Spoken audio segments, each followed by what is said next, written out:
السلام عليكم ورحمة الله.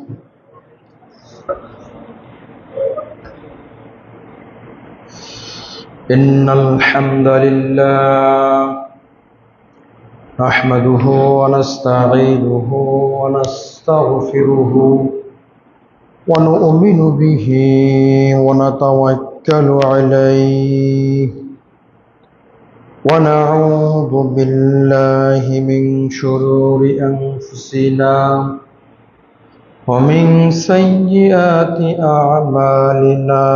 من يهده الله فلا مضل له ومن يضلله فلا هادي له. ونشهد أن لا إله إلا الله وحده لا شريك له. وأشهد أن محمدا عبده ورسوله أرسله بالحق بشيرا ونذيرا وداعيا إلى الله بإذنه وسراجا وقمرا منيرا. أما بعد فإن خير الحديث كتاب الله وخير الحدي حدي محمد صلى الله عليه وسلم. وشر الأمور محدثاتها وكل محدثة بدعة وكل بدعة ضلالة وكل ضلالة في النار. فأعوذ بالله من الشيطان الرجيم. بسم الله الرحمن الرحيم.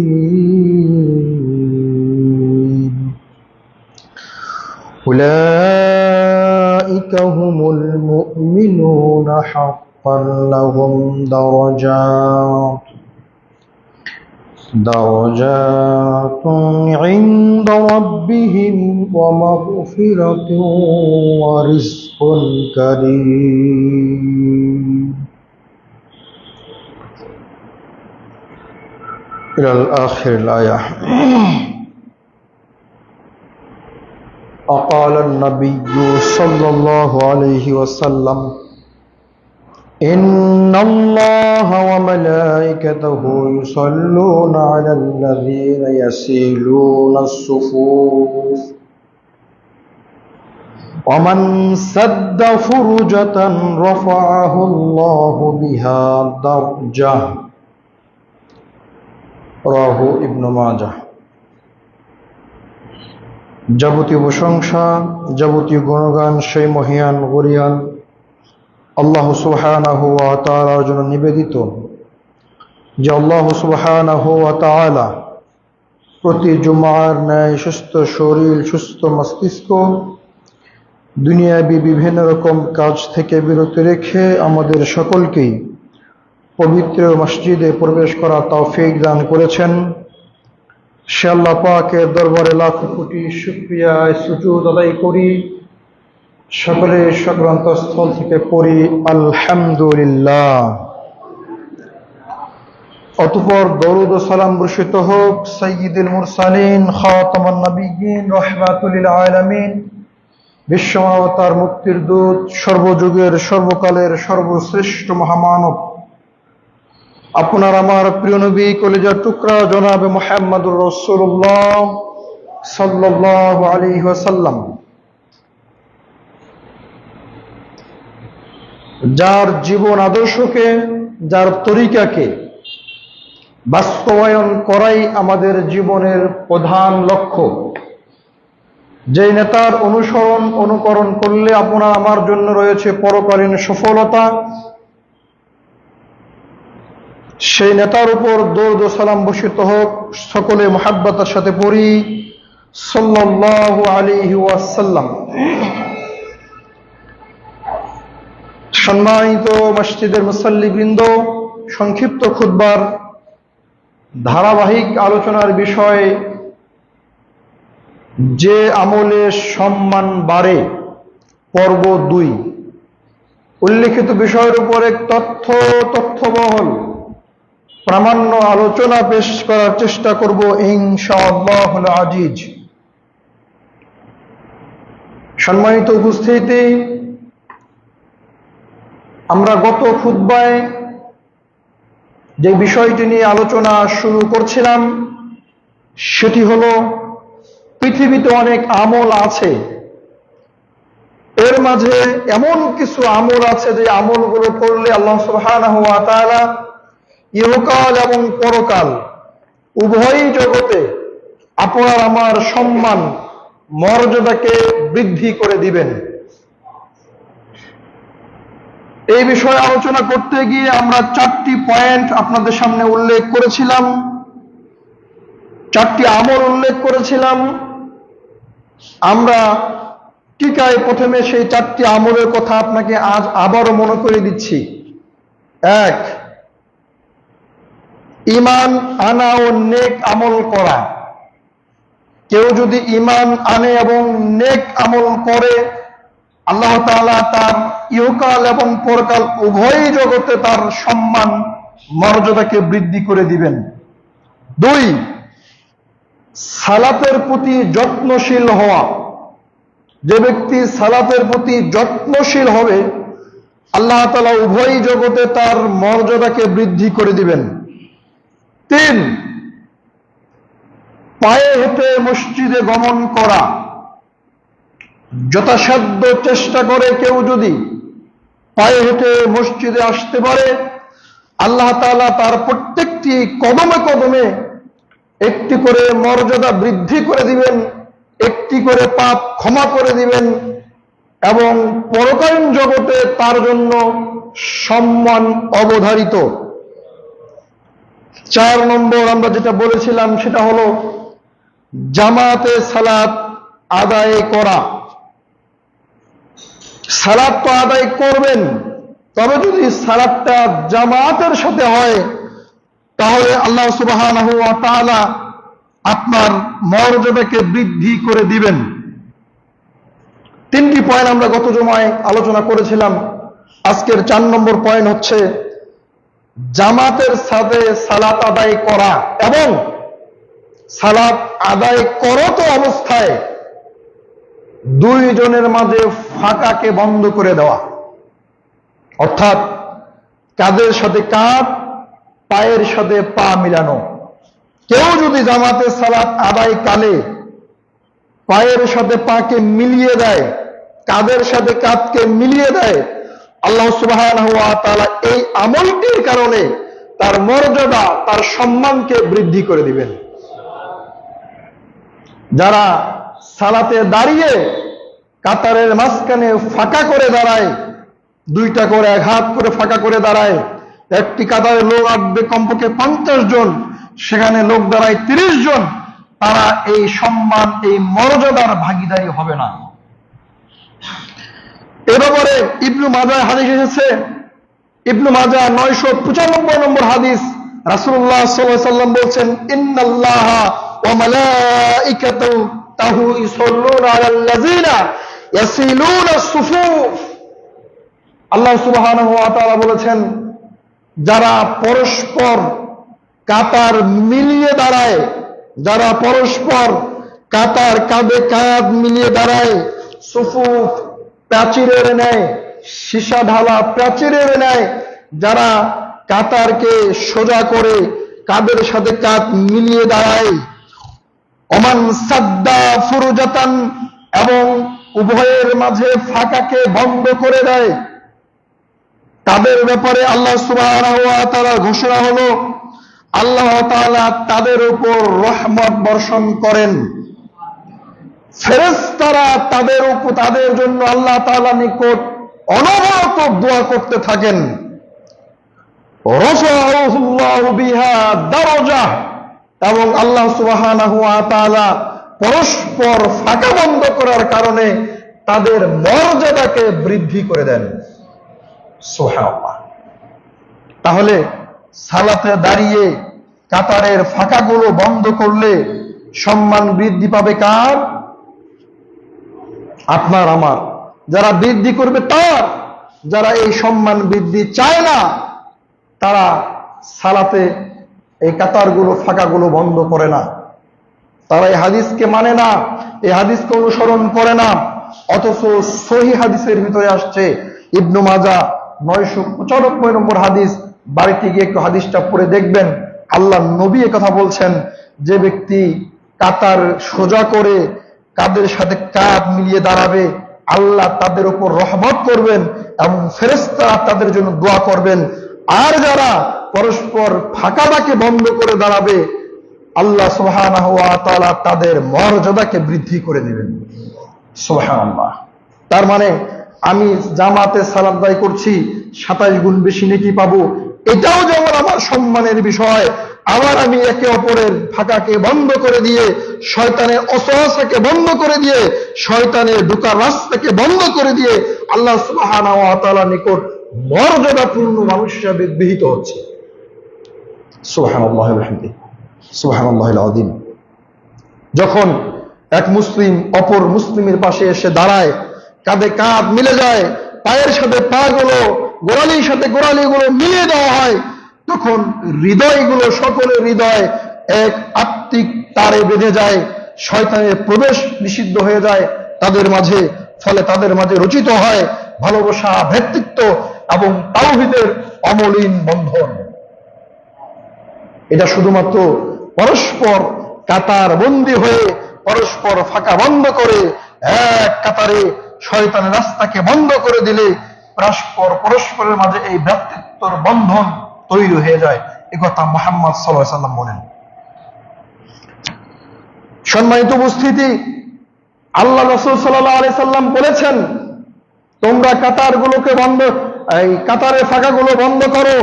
আমি দেখতে পাচ্ছি শয়তান বকরির বাচ্চাও নেয় তোমাদের এই ফাঁকাগুলোতে প্রবেশ করছে।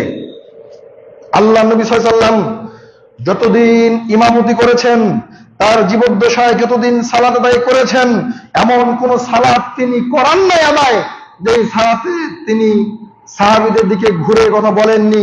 পরস্পর ফাঁকা জায়গাগুলো বন্ধ করে দেন এবং একে অপরের সাথে মিলে দাঁড়ান, কাঁধের সাথে কাঁধ মিলিয়ে দাঁড়াও, এভাবে তিনি সাহাবীদেরকে বলে তারপরে তিনি সালাতে ইমামতি শুরু করতেন। সুফু সুফুফাকুম ওয়াকারিবু বাইনাকুম, একে অপরের সাথে মিল, কাঁধগুলো মিল করে দাঁড়াও এবং করিব বাইনাকুম, নিকটে দাঁড়াও, মিলিয়ে দাঁড়াও, পায়ের সাথে পা গুলো, গোড়ালির সাথে গোড়ালিগুলো মিলিয়ে দাও। আল্লাহ নবী সাল্লাল্লাহু আলাইহি ওয়াসাল্লাম প্রত্যেক জামাতে সালাত আদায়ের পূর্বে সাহাবীদেরকে দিকে ঘুরে একথা বলতেন। অতএব গোরামি না করে আমাদের উচিত কাতারের ফাঁকাগুলো বন্ধ করে সালাতে দাঁড়ানো। এতে আল্লাহ সুবহানাহু ওয়া তাআলা আপনার মর্যাদাগুলোকে বৃদ্ধি করে দিবেন। 5 নম্বরে আসেন, যে আমলটা করলে আল্লাহ সুবহানাহু ওয়া তাআলা আপনার সম্মান মর্যাদাকে বাড়িয়ে দিবেন, তার 5 নম্বর আমল হচ্ছে তাকওয়া অবলম্বন করতে হবে। যদি কোনো ব্যক্তি অন্তরে তাকওয়াকে ধারণ করে, তাকওয়া অবলম্বন করে, আল্লাহকে প্রকৃত অর্থে ভয় করে, তাহলে আল্লাহ সুবহানাহু ওয়া তাআলা দুনিয়া এবং পরকাল উভয় জগতে তার সম্মান বাড়িয়ে দিবেন। তিনি বলেন সূরা হুজুরাত 49 নম্বর সূরার 13 নম্বর আয়াত, আল্লাহ সুবহানাহু ওয়া তাআলা বলছেন, ইন্না আকরামাকুম ইনদাল্লাহি আতকাকুম। আল্লাহ সুবহানাহু ওয়া তাআলা বলছেন, নিশ্চয়ই তোমাদের মধ্যে আল্লাহর নিকটে সর্বাধিক প্রিয়, সবচাইতে প্রিয় ব্যক্তি সেই যে সবচাইতে বেশি আল্লাহকে ভয় করে, যে আল্লাহকে বেশি ভয় করে সেই ব্যক্তি দুনিয়াতে সবচাইতে সম্মানিত, সবচাইতে মর্যাদাপূর্ণ। একথা আল্লাহ বলেন। অন্তরে যদি আল্লাহর ভয় লালন না করতে পারেন তাহলে এই সম্মান, এই মর্যাদা পাওয়া সম্ভব নয়। ইসলামের চতুর্থ খলিফা আলী বিন আবি তালিব রাদিয়াল্লাহু তাআলা আনহু এই তাকওয়ার পরিচয় দিতে গিয়ে বলছেন, তাকওয়া, যে তাকওয়ার কথা আল্লাহ বলছেন, এই তাকওয়াটা কি? তিনি বলছেন, আত-তাকওয়া হিয়াল খুফুফ মিনাল জালিল। তাকওয়া হচ্ছে প্রকৃতপক্ষে আল্লাহর শক্তিমত্তাকে ভয় করা, আল্লাহকে ভয় করা। ওয়াল আমালু বিত-তানজিল, আল্লাহ যেই কিতাব নাজিল করেছেন, যে বিধান নাজিল করেছেন, এই বিধান অনুযায়ী জীবনকে পরিচালনা করা। ওয়াল করাআতি বিল কালিল, এবং অল্পে তুষ্টি থাকা, অল্পে তুষ্ট থাকা। যে কোনো সম্পদ যদি আপনার অল্প থাকে, আল্লাহ অল্প দিয়েছেন, এই অল্পে তুষ্ট থাকার নাম হচ্ছে তাকওয়া। ওয়াল ইস্তিদাদু লিয়াউমির রাহিল, এবং মৃত্যুর জন্য সর্বদা নিজেকে প্রস্তুত রাখা, এর নাম হচ্ছে তাকওয়া। আল্লাহ নবীর সাহাবী আলী রাদিয়াল্লাহু তাআলা আনহু এই চারটি কথা আমাদের উদ্দেশ্যে বলে গেছেন। তাকওয়া হচ্ছে আল্লাহকে প্রকৃত অর্থে ভয় করা এবং তার বিধান অনুযায়ী নিজের জীবনকে পরিচালনা করা এবং অল্পে তুষ্ট থাকা, মৃত্যুর জন্য সর্বদা নিজেকে প্রস্তুত রাখা। সম্মানিত উপস্থিতি, ওমর ইবনে আব্দুল আজিজ রাহমাতুল্লাহ আলাইহি বলেছেন, লাইসাত তাকওয়া বিসিয়ামিন নাহার ওয়া বিকিয়ামিল লাইল, শুধুমাত্র দিনে সিয়াম রাখা, রাতে তাহাজ্জুদ সালাত আদায় করার নাম তাকওয়া নয়। ওয়াত্তাখলিবি ফিমা বাইনা যালিক, এবং দিনে রাতে সিয়াম আদায় করে এটাকে ধারাবাহিকতা বজায় রাখার নাম তাকওয়া নয়। ওয়ালাকিন্নাত তাকওয়া, প্রকৃতপক্ষ তাকওয়া হচ্ছে তারকু মা হারামাল্লাহ, আল্লাহ যা হারাম করেছেন সেটা থেকে নিজেকে বিরত রাখা। শুধু সালাত আদায় করলেন, সিয়াম আদায় করলেন, হারাম থেকে নিজেকে দূরে রাখলেন না, এর নাম তাকওয়া নয়। এজন্য তিনি বলছেন, তাকওয়া হচ্ছে আল্লাহ সুবহানাহু ওয়া তাআলা যে সমস্ত জিনিস হারাম করেছেন সেটা থেকে নিজেকে গুটিয়ে রাখা, বিরত রাখা। ওয়া আদাউ মাফতারাল্লাহ, আর আল্লাহ যে বিধান দিয়েছেন, আল্লাহ যা ফরজ করেছেন, আল্লাহ যা করতে বলেছেন, এটাকে সদরে গ্রহণ করার নাম হচ্ছে তাকওয়া। ফামান রুজিকা বাদা যালিকা খায়রা, এরপরেও যদি কোনো মানুষ আরো ভালো কোনো আমল করার তৌফিক পায়, ফাহুয়া খায়রুন ইলা খায়র, তিনি বলছেন এটা ভালোর উপরে ভালো, সোনায় সোহাগা। এই কাজগুলো করার পরেও যদি কোনো মানুষ আরো কিছু ভালো কাজ করার, ভালো আমল করার তৌফিক পায়, তিনি বলছেন এটা তো তার উপর ভালোর উপরে ভালো, তিনি সোহায় সোহাগা, তিনি আল্লাহ সুবহানাহু ওয়া তাআলার নিকট অতীব মর্যাদাবান, অতীব প্রিয়। বোঝা যায় তাকওয়া শুধু সালাত আদায় করলেই অন্তরে ধারণ হয় না, তাকওয়া শুধু সিয়াম আদায় করলে অন্তরে ধারণ হয় না, তাকওয়া শুধু দান সাদকা করলে অন্তরে ধারণ হয় না। তাকওয়ার সমন্বিত নাম হচ্ছে আপনি প্রকৃতপক্ষে আল্লাহকে ভয় করবেন, আল্লাহ যা বিধান দিয়েছেন সেটাকে গ্রহণ করবেন, তিনি যেটা থেকে বিরত থাকতে বলেছেন সেখান থেকে নিজেকে বাঁচিয়ে রাখবেন। এর সমন্বিত নাম হচ্ছে তাকওয়া। অতএব আল্লাহ সুবহানাহু ওয়া তাআলার ঘোষণা অনুযায়ী যে ব্যক্তি তাকওয়াবান হবে, আল্লাহকে প্রকৃতপক্ষে ভয় করবে, এই ব্যক্তিকে আল্লাহ সুবহানাহু ওয়া তাআলা বলেছেন সম্মানী, মর্যাদাপূর্ণ। আল্লাহ তার সম্মান, তার মর্যাদাকে আরো বাড়িয়ে দিবেন। সুবহানাল্লাহ। 6, যে আমল করলে আল্লাহ সুবহানাহু ওয়া তাআলা আপনার মর্যাদা বৃদ্ধি করবেন, তার 6 নম্বরটি হচ্ছে আল্লাহর জন্য বিনয়ী হওয়া। আল্লাহর জন্য আপনাকে বিনয়ী হতে হবে, কঠোর কর্কশ ভাষী হওয়া যাবে না।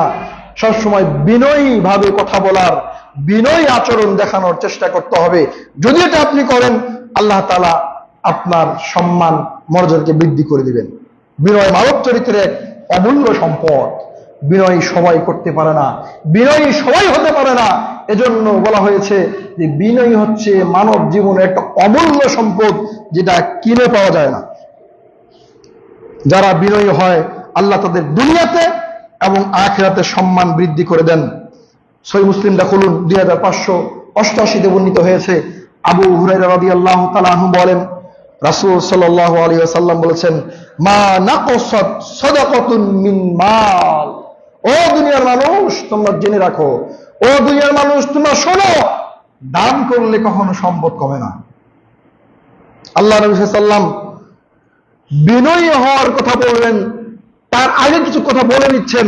ও দুনিয়ার মানুষ তোমরা জেনে রাখো, তোমরা শুনে রাখো, তোমরা মুখস্থ করে রাখো, তোমরা আমলে নাও, যে ব্যক্তি দান করে, দান করা ব্যক্তির সম্পদ কোনোদিন কমে না। ওমা যাদাল্লাহ বৃদ্ধি হওয়া ছাড়া। মানে আপনি দান করবেন, আপনার সম্পদ কমবে না, আপনার সম্পদ বৃদ্ধি হবে। এটা মুহাম্মদ সাল্লাল্লাহু আলাইহি ওয়াসাল্লাম বলে গেছেন। দান করলে সম্পদ বাড়বে, দান করলে সম্পদ বাড়বে, দান করলে সম্পদ বাড়বে, এই কথাই চূড়ান্ত। আল্লাহ রাসূল সাল্লাল্লাহু আলাইহি ওয়াসাল্লাম বলছেন, আবদান বিআফওয়িন ইল্লা ইজ্জা। তোমরা ক্ষমা করতে শিখো।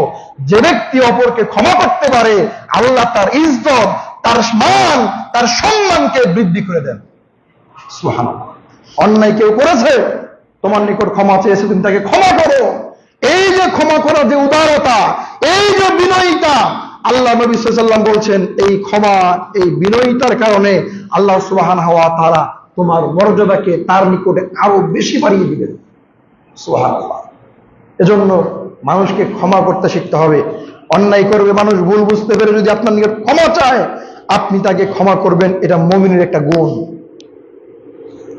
তারপর তিনি বলছেন, ওমা তাওয়াযা আহাদুল্লাহ ইল্লা রাফাআহুল্লাহ।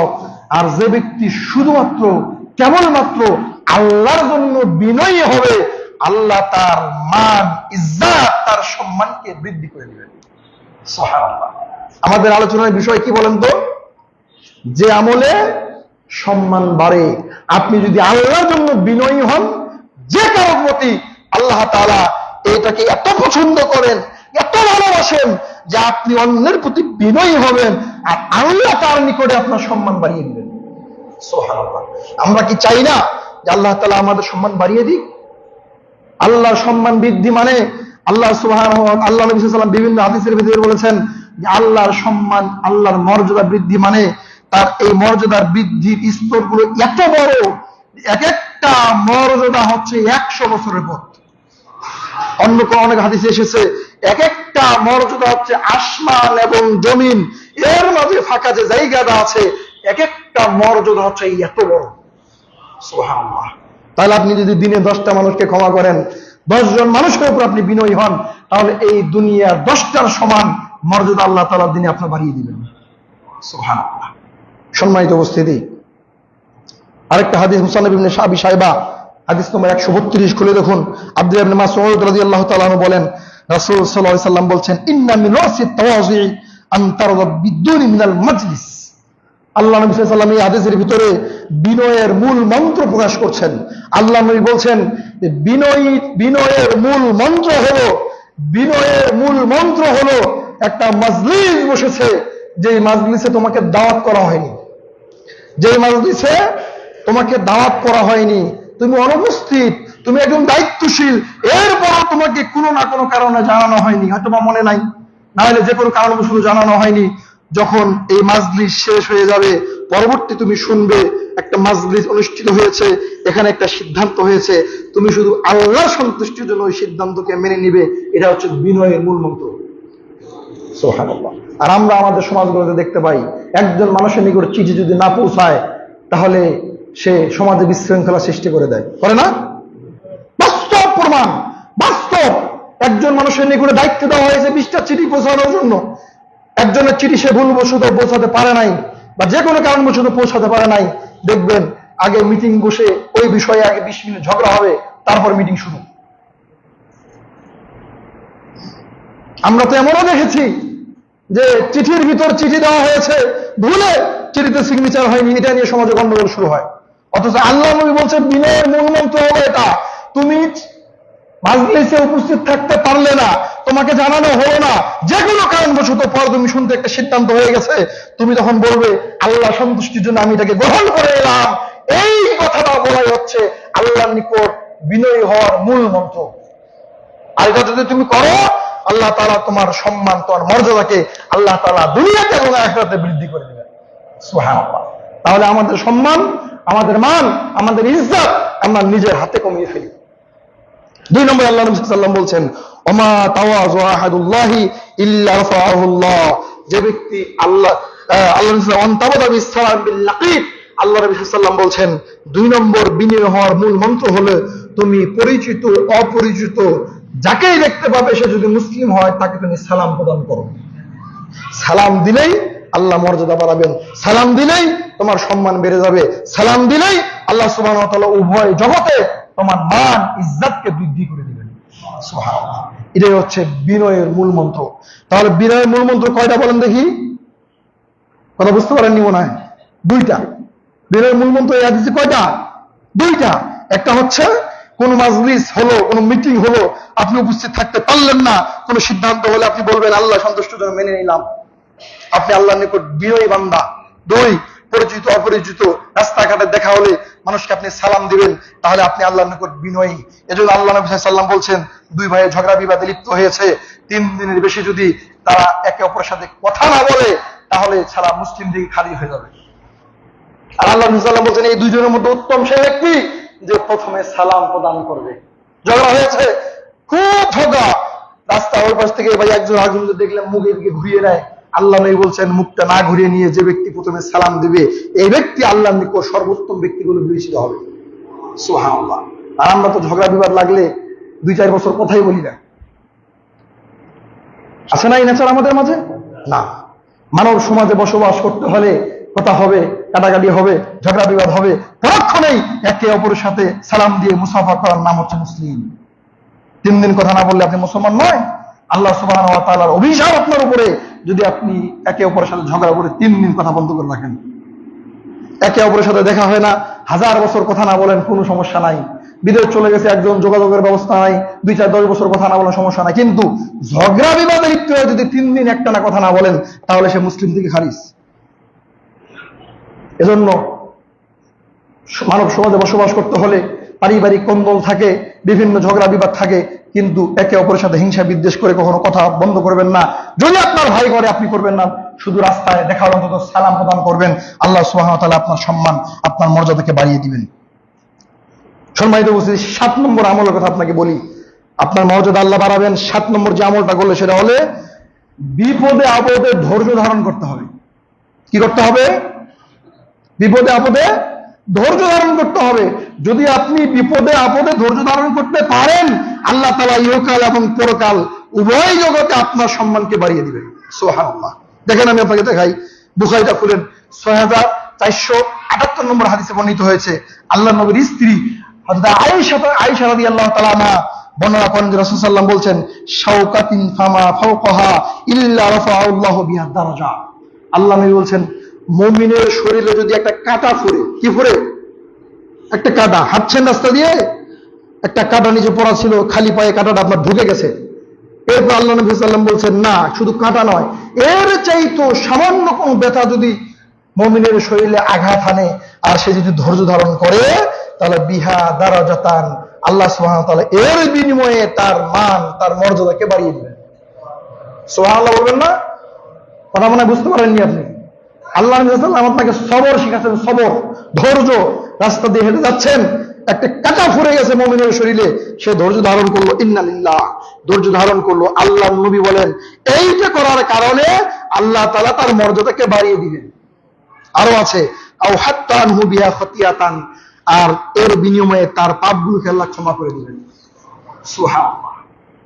কত বড় কথা!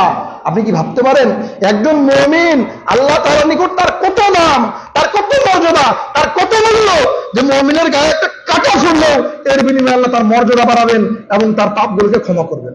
সুবহানাল্লাহি ওয়া বিহামদিহি, সুবহানাল্লাহিল আযীম।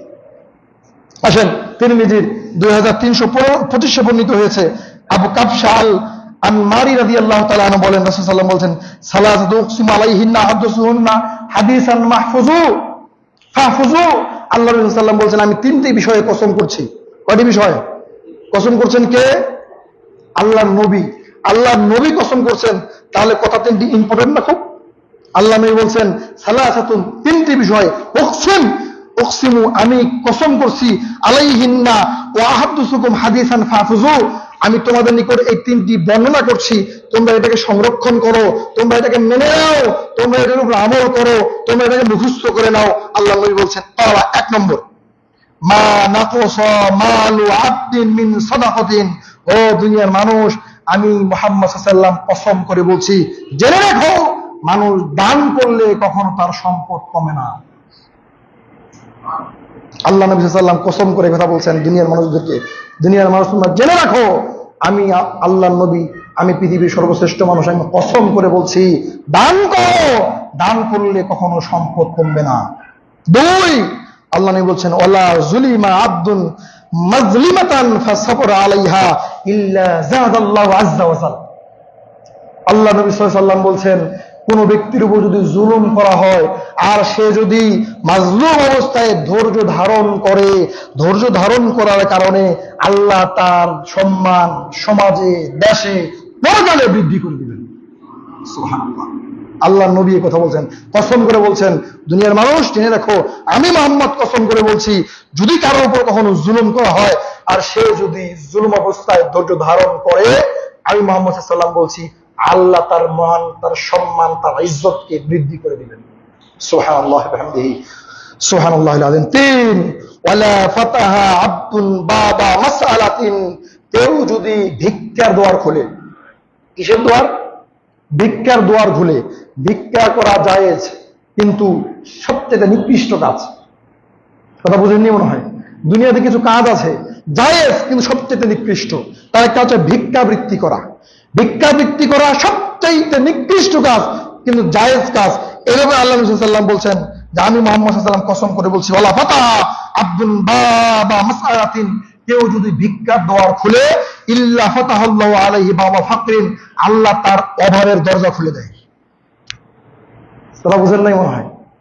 ভিক্ষা করলে আপনি মানুষের নিকট চেয়ে চেয়ে টাকা নিবেন, আপনি নিতে পারবেন, দিন চলে যাবে, কিন্তু আল্লাহ তাআলা আপনার অভাবের দরজা খুলেই রাখবে। এমন কোন দিন আসবে না যে 20 বছর ভিক্ষা করে কোনো মানুষ বড় কোনো ব্যবসায়ী হয়ে গেছে, এমন হবে না। হয়ও যদি, কিন্তু সে এই হাতটা পাতা বন্ধ করতে পারবে না। আল্লাহ তাআলা অভাবের দরজাটা কি করবেন?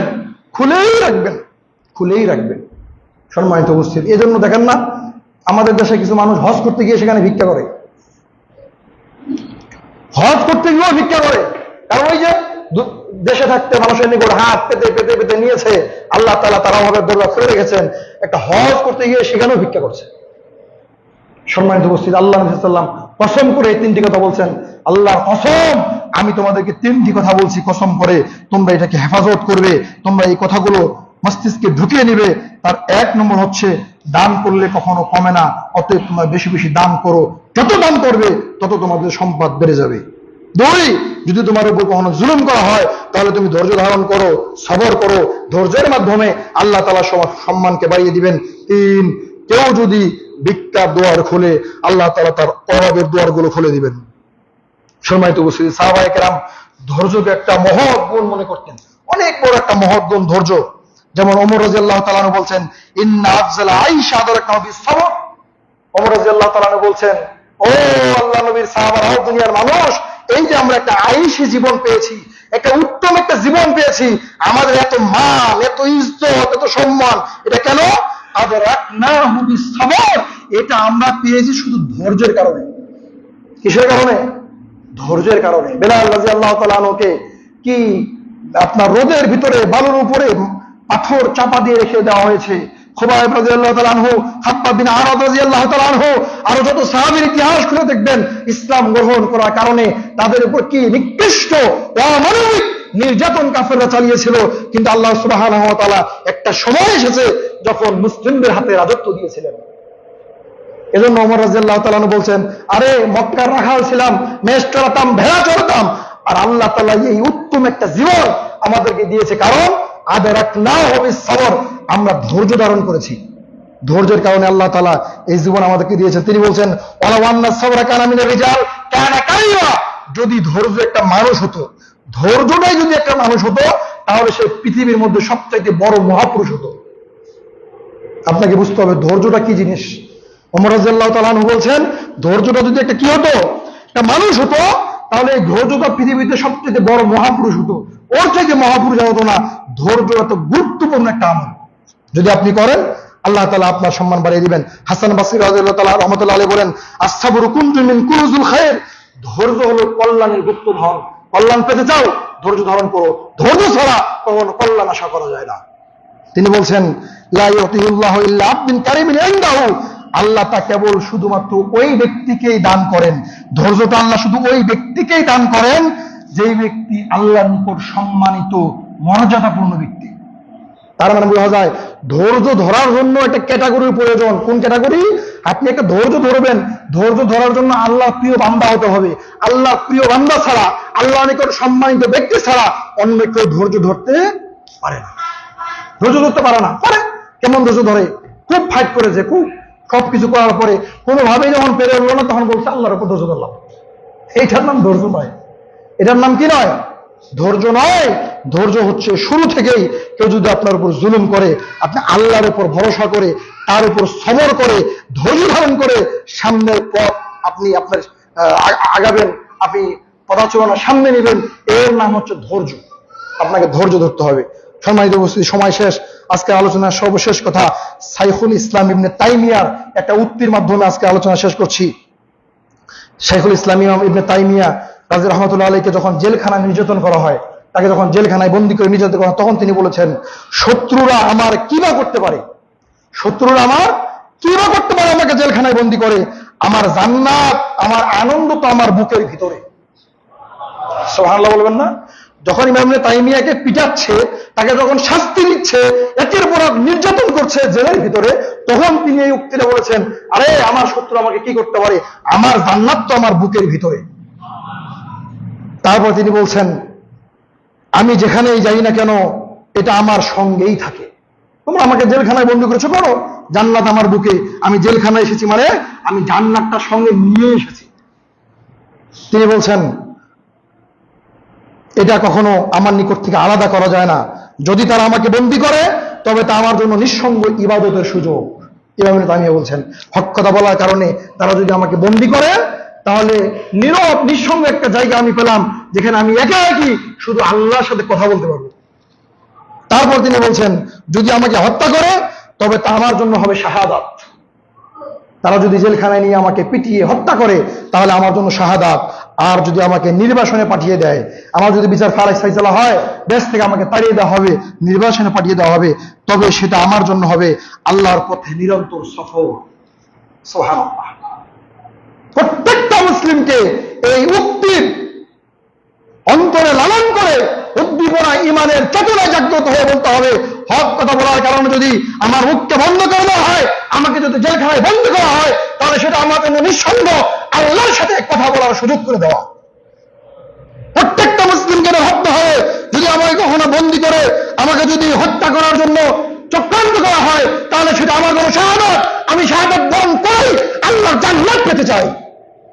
যদি কোনো মুসলিমকে দেশ থেকে তাড়িয়ে দেওয়া হক কথা বলার জন্য, তাহলে সে ভাববে যে এটা আল্লাহর পক্ষ থেকে আমার প্রতি রহমত, আমি যেন আল্লাহ দিয়ে আল্লাহর জন্য ভ্রমণ করে জান্নাতের পথ খুঁজে পাই।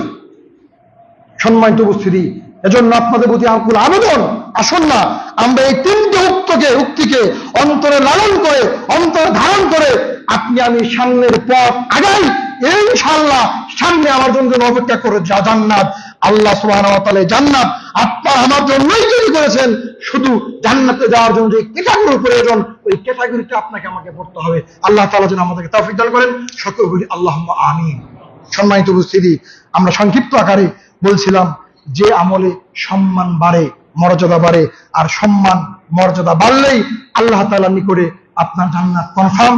আল্লাহ সুবহানাহু ওয়া তাআলা যেন যে আলোচনাগুলো হলো প্রথমে আমাকে এবং এখানে যারা উপস্থিত আছি, পরবর্তীতে যারা শুনবেন দেশ বিদেশ থেকে সকলকেই যেন এই সম্মান বৃদ্ধির আমলগুলো বেশি বেশি করার তৌফিক দান করেন। সকল আল্লাহুম্মা আমিন।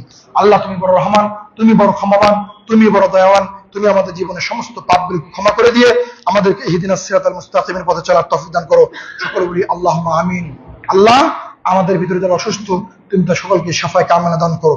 আজিবিল বাস রাব্বান নাস ওয়াশফি আনতা শাফি লা শিফা ইল্লা শিফাউকা শিফাআন লা ইউগাদিরু সাকামা। যারা দুনিয়া থেকে বিদায় নিয়েছে তুমি তাদের কবর আযাবগুলোকে ক্ষমা করো। আল্লাহ, যে সন্তান যে তারা রেখে গেছে এই সন্তানকে দিনের প্রতি অবিচল রেখে পিতা মাতার জন্য বেশি বেশি দোয়া করার তৌফিক দান করো। সকলে বলি আল্লাহুম্মা আমিন। আল্লাহ, তোমার নিকট আমরা আরো দোয়া করছি একজন উত্তম শাসক আমাদের দেশের জন্য তুমি নিযুক্ত করো।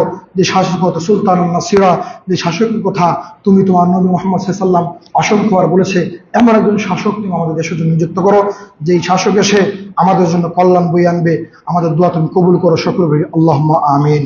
আল্লাহ, পরিশেষে তোমার নিকট আমরা দোয়া করছি তুমি আমাদের সকলকেই ঐক্যবদ্ধ থেকে তোমার দ্বীনের প্রতি অবিচল রেখে পরকালীন সফলতা অর্জন করে জান্নাতে একটা পরিবারের ন্যায় একসাথে বসবাস করার তৌফিক দান করো। সকলে বলি আল্লাহুম্মা আমিন। বারাকাল্লাহু ফিল কুরআনিল আযীম ওয়া নাফা'না